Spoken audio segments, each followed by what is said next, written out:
Yo, before I say anything, let me say this. I know you've been hearing me talk about Patreon a lot.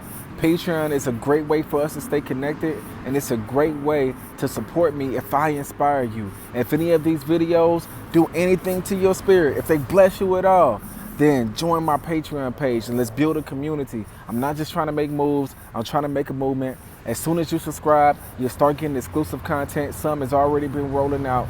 Click the link in the bio, join Patreon. Let's go. O, obviously connected. N, needing nobody else. E, everlasting. O, obviously connected. N, needing nobody else. E, everlasting. Today's vision tip is how to become one. If you believe that you can be it, everything I am, I seen it, yeah, I be having visions. Yo, let no man tear apart what God has put together. And a man with dreams needs a woman with a vision. Listen, becoming one is a mystery. Marriage is a mystery. No one really understands it. Everybody just kind of gets together and tries to go through it. But I promise you that the journey that it takes to become one is a beautiful journey. It's a journey that comes with bumps and it comes with bruises, and sometimes it hurts, and sometimes you want to quit, and sometimes it may make you resent somebody. Sometimes it may make you bitter, or sometimes it may make you fall in love, and sometimes it may make you infatuated with somebody. Sometimes it may make you so connected with somebody that you can't get your minds off of them. Sometimes it may make you think about somebody and get a bad taste inside of your mouth. Sometimes it may make you fight for someone. Sometimes it may make you die for someone. But it's the greatest thing that God has ever created that people can't always get through. But it's one of the greatest decisions that you can make inside of your life. But it's a scary one. If you decide to get married, decide to become one. The two should go together, but they don't always happen. There are a bunch of married people who ain't one. There are a bunch of people in relationships who are going towards the goal of marriage, but not the goal of one. Remember, the greatest in the kingdom is the servant of all. I dare you to try to outserve your spouse today. I dare you to go home and then start coming up with plans on how you're going to beat your spouse at serving them, right? Do that. Oneness is about fully defining yourself and then committing who you are to another person. I'm gonna say it again. Oneness is about fully defining yourself. You have to understand who you are and then commit it to another person. The reason why you have to understand who you are is because if you don't, you will look for yourself inside of the other person, or you will look for your spouse to define you. And that's a dangerous job for a spouse to have. Your spouse cannot be God. Your spouse cannot tell you what you're supposed to do in your life. Your spouse can push that mission along. Your spouse can help you with that. Your spouse can be there right by your side and support you every step of the way. But it is not your spouse's job to define you. It is your job to define you. And once you're able to do that, when you have two people in a relationship who are fully capable of knowing who they are and confident in who they are, and then they commit themselves to each other, that's them becoming one. Remember, you and the Father are one, just like Jesus and the Father are one. God knows who he is, Jesus knew who he was, and Jesus took who he was and committed that to the Father. The reason why most relationships are failing because you have two people who don't know who they are, and they're looking for their spouse to define them, and then they're getting frustrated when their spouse can't do it. How can you expect somebody to speak your language when you don't know what language you speak? How can you expect somebody to take care of your needs when you don't know what you want? Right? Now, what I do agree with is that the great thing about marriage and the great thing about finding somebody who's really and truly compatible with you, there'll be some things that the spouse will do that will even surprise you about your needs and your wants, and that's simply because they care about you, because they're thinking about you. Because when you think about somebody, when you truly care about somebody, you start to anticipate their needs. The true definition of care in the Bible is to anticipate a need before the need needs to be met, right? Anticipate a need before the need needs to be met. When you're able to do this, your spouse will start getting surprised. Like, whoa, how did you know I needed that? How did you know I wanted that? Those are luxuries. Those are luxuries of compatibility. Those are luxuries of care. Those are not the rules.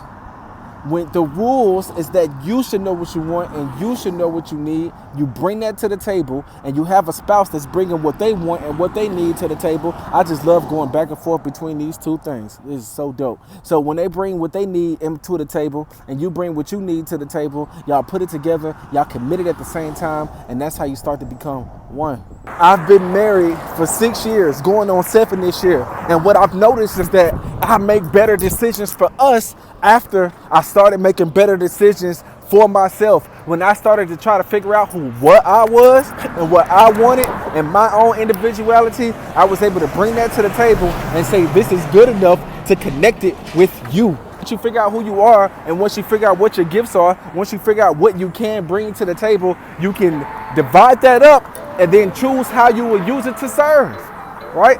I know I have this gift. I know I'm good at this.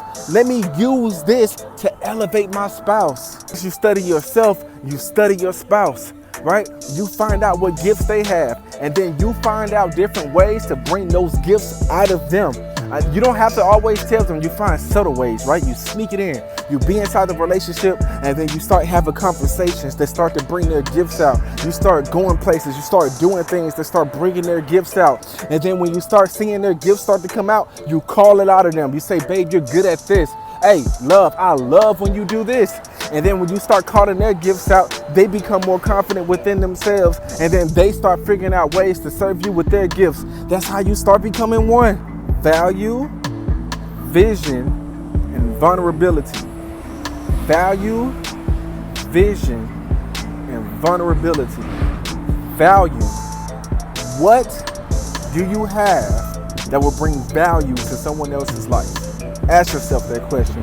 What do you have that will bring value to someone else's life? Right? Think about your gifts. What are your gifts?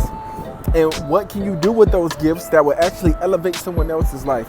Remember, the goal of marriage is double elevation. You want to elevate your life as you're elevating someone else's life, and you use that to spread the message of God, that marriage, his idea that he came up with was good, right? So, value. What value do you bring to someone's life? How do you use your gifts to elevate someone else's life? The next one is vision. What do you want your marriage to be? Marriages also fail because they don't have a vision. And remember, when you don't have vision, you throw off all constraint. You don't take time to really think about your decisions because you don't know where you're going. You don't know what you're doing, right? So you need a vision. How do you want your marriage to inspire people? How do you want you and this person being together to inspire the world? What is the vision for the marriage? How will the marriage look amongst the masses? Because remember, you have influence over somebody. Remember, you have influence over somebody. Somebody's looking at you. Somebody's paying attention to you. Nobody wants to be alone. So when you get married in front of somebody, when you're with somebody in front of somebody, somebody's looking at that. So how is the vision for your marriage? I mean, what is the vision for your marriage, right? Mine will be friendship. I want to inspire friendship with my marriage. I want to be able to give people the idea that people can be married and be friends. That's one, it's vulnerability. What about your past has equipped you to be married? What about your past has equipped you to be married? That's your testimony. Remember, in the book of Revelation, it says that it was by their testimony that they overcame the devil, right? So it's by your testimony that you overcome the world. What about your past has equipped you for this marriage? What have you learned in your life that brought you to this place that will get you through your life? Now, the reason why this is so important is because when it's not a testimony, it's baggage, right? When you bring your past into your marriage, your past is coming. So don't think that you're going to be with somebody without your past being there. It's coming. It's coming regardless. But when it hasn't been dealt with, when it hasn't been given over to God, then it's baggage. And you're bringing baggage into your marriage. It's unchecked past trauma that you can't talk about out loud. And there is no marriage without confidants. You have to be a confidant, and you have to be a counselor to your spouse, or else your marriage is not real. I'm telling you that right now. If y'all can't talk to each other, if y'all can't share secrets with each other, you're not one, right? So what about your testimony has equipped you for this moment. These past events that you've already given over to God, and now you can find joy in talking about it. Bring that to your marriage, because that's what's going to equip you to move forward in life, because those scars don't become triggers that get released upon your wife. Because those scars don't get scratched by your wife too often, because you're not afraid to talk about them. They're not triggers. Right? You want to get rid of every trigger as much as possible. The craziest thing about the love from God is that it forgives. You can only truly continuously forgive through great commitment. Oh, obviously connected and needing nobody else.